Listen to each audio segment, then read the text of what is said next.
Hello future nurses. तो कैसे हैं आप लोग? उम्मीद करती हूँ स्वस्थ होंगे, मस्त होंगे, ज़बरदस्त होंगे, पढ़ाई लिखाई कर रहे होंगे। और इसी को कंटिन्यूअस बनाने के लिए मैं लेकर के आई हूँ एक नया टॉपिक, जो कि है level of intensive care unit. इसका मतलब ये है कि जो NICU होता है या फिर जो न्यूबॉर्न केयर यूनिट होता है, न्यूनेटल केयर यूनिट होता है, उसके अलग अलग लेवल्स डिवाइड होते हैं। मतलब कि न्यूबॉर्न जो है वो कितना सिक है या फिर उसकी हेल्थ कंडीशन कितनी है, तो on the basis of neonatal health condition we had divided the intensive care unit in different levels. Basically इधर 3 लेवल हैं, जो आपके 3 लेवल्स हैं। उस 3 लेवल्स में जो फर्स्ट लेवल है उसको बोला गया है बेसिक नियोनेटल केयर। जो सेकंड है या फिर बोल सकते हैं जो सेकंड लेवल है उसको हमने बोला स्पेशल नियोनेटल केयर यूनिट। और जो थर्ड लेवल है, जो लास्ट वन लेवल है, उसको हमने बोला नियोनेटल इंटेंसिव केयर यूनिट। तो अब ये जो 3 लेवल्स हैं, तो इन 3 लेवल्स को किस बेसिस पे डिवाइड किया गया है, इसका एडमिशन क्राइटेरिया क्या है, और ऐसी कौन सी यूनिट्स हैं जो कि इनमें ट्रांसफ़र किए जाते हैं, इनमें इनका एडमिशन होता है। तो ये सब कुछ आज हम जानेंगे। इसी के साथ शुरू करते हैं इंटेंसिव केयर यूनिट। तो बेसिकली ये आपका OBG में भी आएगा। OBG में जो आप लेबर पढ़ेंगे तो लेबर के बाद वाला जो टॉपिक रहता है 4th स्टेज ऑफ लेबर, जिसमें कि ऑब्जर्वेशन वगैरह होता है, उसके बाद से आप पढ़ते हैं न्यूबॉर्न केयर। अगर आप पीडियाट्रिक देखें तो पीडियाट्रिक में भी यानी कि चाइल्ड हेल्थ नर्सिंग, तो चाइल्ड हेल्थ नर्सिंग में भी ये इम्पॉर्टेंट है। तो आज हम इसको डिटेल में पढ़ेंगे, देखते हैं क्या है। ठीक है, तो शुरू हो जाओ, आ जाओ, पढ़ते हैं। तो there are 3 levels of neonatal care unit.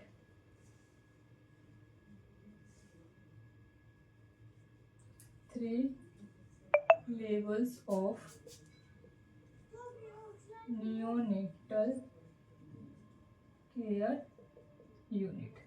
तो जो सबसे पहला है वो है बेसिक neonatal care unit। जो सेकेंड वन है वो है स्पेशल neonatal care unit। और जो थर्ड वन है वो है neonatal intensive care unit। ठीक है, ये आपका है लेवल 1।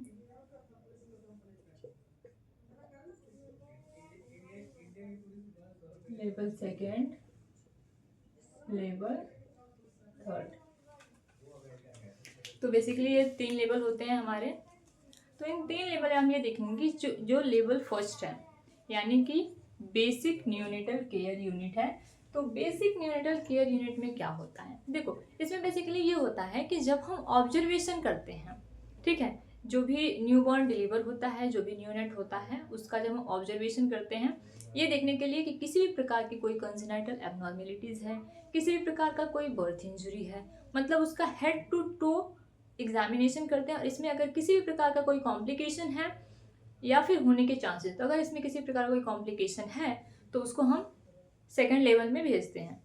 वो कॉम्प्लिकेशन यानी कि लो बर्थ वेट बेबी है, या फिर रेस्पिरेटरी डिस्ट्रेस है, फीटल डिस्ट्रेस हुआ था, कि फिजियोलॉजिकल जॉन्डिस वगैरह हैं, तो ये सारी चीज़ें अगर हैं तो हम उनको लेवल्स के अकॉर्डिंग भेजते हैं। लेकिन हम यहाँ एक एक लेवल करके देखेंगे। तो सबसे पहले आते हैं फर्स्ट लेवल पे, बेसिक न्यूनेटल केयर यूनिट। तो देखो जो बेसिक न्यूनेटल केयर यूनिट होता है, इसका मतलब ये है कि जब हमने हेड टू टो एग्जामिनेशन किया, तो हेड टू टो एग्जामिनेशन करने के बाद से क्या होता है कि जो न्यूबॉर्न है उसकी सारे वाइटल्स ठीक हैं, इसमें किसी प्रकार का कोई कॉम्प्लिकेशन नहीं है, कोई हेल्थ कंडीशन नहीं है, कोई भी कंजेनाइटल एबनॉर्मेलिटीज नहीं है। तो इसमें क्या कहता है, बेसिक केयर प्रोवाइड किया जाता है, जैसे कि रेडिएंट फॉर्म, उनको जो भी बॉडी टेम्परेचर है उनको मेंटेन किया जाएगा, बिकॉज हम जानते हैं कि जब इंट्रा यूटेराइन लाइफ से एक्स्ट्रा यूटेराइन लाइफ में जब जो बेबी है वो शिफ्ट होता है तो जो उसकी टेम्परेचर है, जो थर्मो रेगुलेशन है, ये थोड़ा सा वीक रहता है, क्योंकि जो रूम टेम्परेचर है वो उसके लिए कम रहता है। तो इससे ये हो जाता है कि उसमें हाइपोथर्मिया होने के चांसेस रहते हैं। तो अगर उसमें उसको हाइपोथर्मिया ना हो, इसके लिए क्या किया जाता है कि उसको बेसिक न्यूनेटल केयर में भेजा जाता है, ताकि उसमें जो भी रेडिएंट वार्मर है उसकी एंथ्रोपोमेट्री एग्जामिनेशन हो पाए, असेसमेंट हो पाए। तो बेसिक केयर के लिए हम उसको भेजते हैं लेवल 1 में। या फिर ऐसा कुछ भी हेल्थ कंडीशन है, मतलब कि अगर रिस्क हो सकता है, चाहे वो हाइपोथर्मिया का रिस्क हो या फिर फिजियोलॉजिकल जॉन्डिस का रिस्क हो, या फिर ऐसा जिसका लो बर्थ वेट है। लो बर्थ वेट मतलब कि सिर्फ low birth weight, extreme low birth weight नहीं है और very low birth weight baby नहीं है, मतलब कि सिर्फ 2.5 kg से कम है और 2 kg से ज़्यादा, मतलब कि 2 kg से 2.5 kg के बीच में है। ठीक है, तो अगर ऐसा कुछ होता है तो हम उसको शिफ्ट करते हैं कहाँ, फर्स्ट लेवल में। ठीक है, अब इसका जो क्राइटेरिया है, यानी कि चलो हमने क्या किया कि लेवल 1 में बेबी को शिफ्ट कर दिया, वहाँ पे उसको केयर प्रोवाइड किया, जो भी उसका टेम्परेचर है उसको मेंटेन किया गया, उसका अबगार स्कोरिंग हुआ, सब कुछ असेसमेंट हुआ है, वो ठीक है। लेकिन अगर वहाँ पे किसी भी प्रकार का उसका हेल्थ कंडीशन डिस्टर्ब होता है तो उसके बाद से हम उसको शिफ्ट करते हैं लेवल 2 में।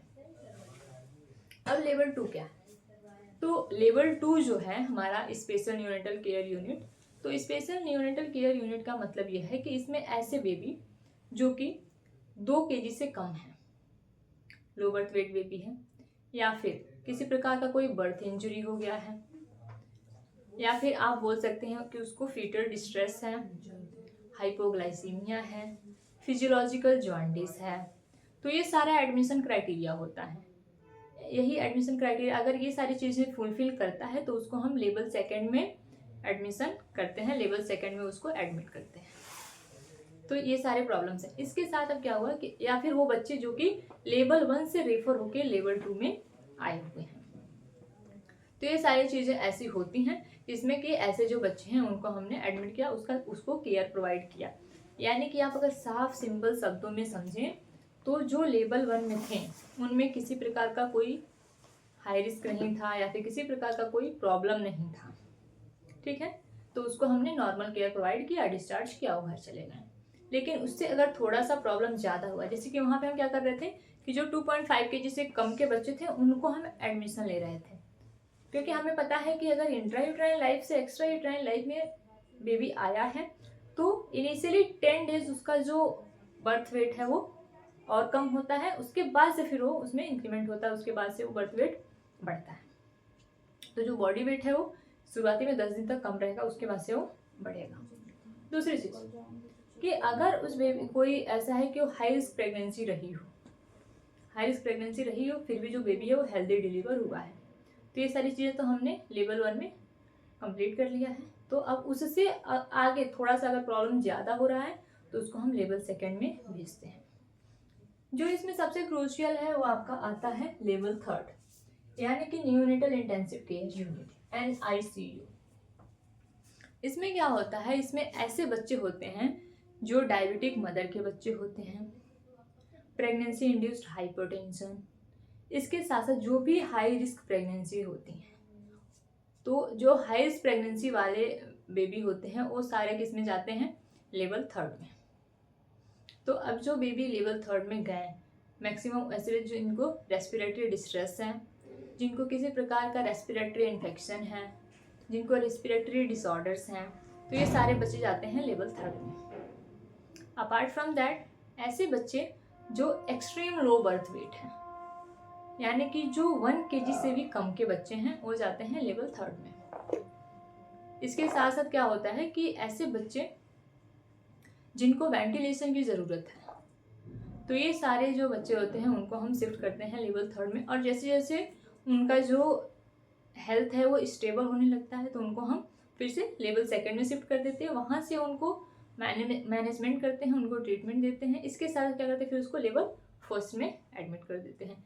तो ऐसे जो क्राइटेरिया है वो चलता है और जो न्यूबॉर्न केयर है उसको हम देते हैं और मॉनिटर करते हैं। तो ये बहुत ही आसान तरीका है कि लेबल वाइज हम बच्चे को रखते हैं, लेबल वाइज हम बेबी को एडमिट करते हैं और उसको केयर प्रोवाइड करते हैं, और उसी के अकॉर्डिंग उसमें जो भी स्टाफिंग पैटर्न होता है और जो भी आपके आर्टिकल्स होते हैं। तो अभी आज के लिए हमने ये देखा कि जो लेबल्स हैं वो कितने लेबल्स हैं, कि जो भी न्यूनेटल केयर हैं वो 3 पार्ट्स में डिवाइड है, उनके 3 लेबल्स हैं। तो पहले हमें न्यूनेटल केयर यूनिट के लेबल्स को समझना है कि आखिर लेबल्स क्या हैं, कौन से लेबल्स में कौन से बेबी जाते हैं, कौन से बच्चों का एडमिशन होता है, एडमिशन क्राइटेरिया क्या है।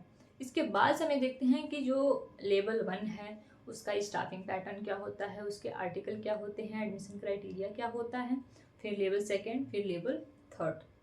कभी एक साथ हम ये सारी चीज़ें नहीं पढ़ेंगे क्योंकि बहुत ज़्यादा कन्फ्यूजिंग हो जाएगा। तो पहले आप ये देखिए कि हाँ जो लेबल्स हैं उनके बारे में अच्छे समझिए। इसके बाद से अगर आपको इसके आर्टिकल्स, इसके साथ साथ स्टाफिंग पैटर्न, एडमिशन क्राइटेरिया, ये सब पढ़ना है, ये सब अगर आपको जानना है तो आप कमेंट सेक्शन में बता सकते हैं। हम आगे की जो भी क्लासेस हैं, जो भी वीडियो इसके आएगा वो कंटिन्यू करेंगे। अगर नोट्स वगैरह चाहिए, नोट्स के हिसाब से चाहिए तो फिर मैं नोट्स के हिसाब से पढ़ाऊँगी। ठीक है, आज के लिए बस इतना ही। All the very best, thank you.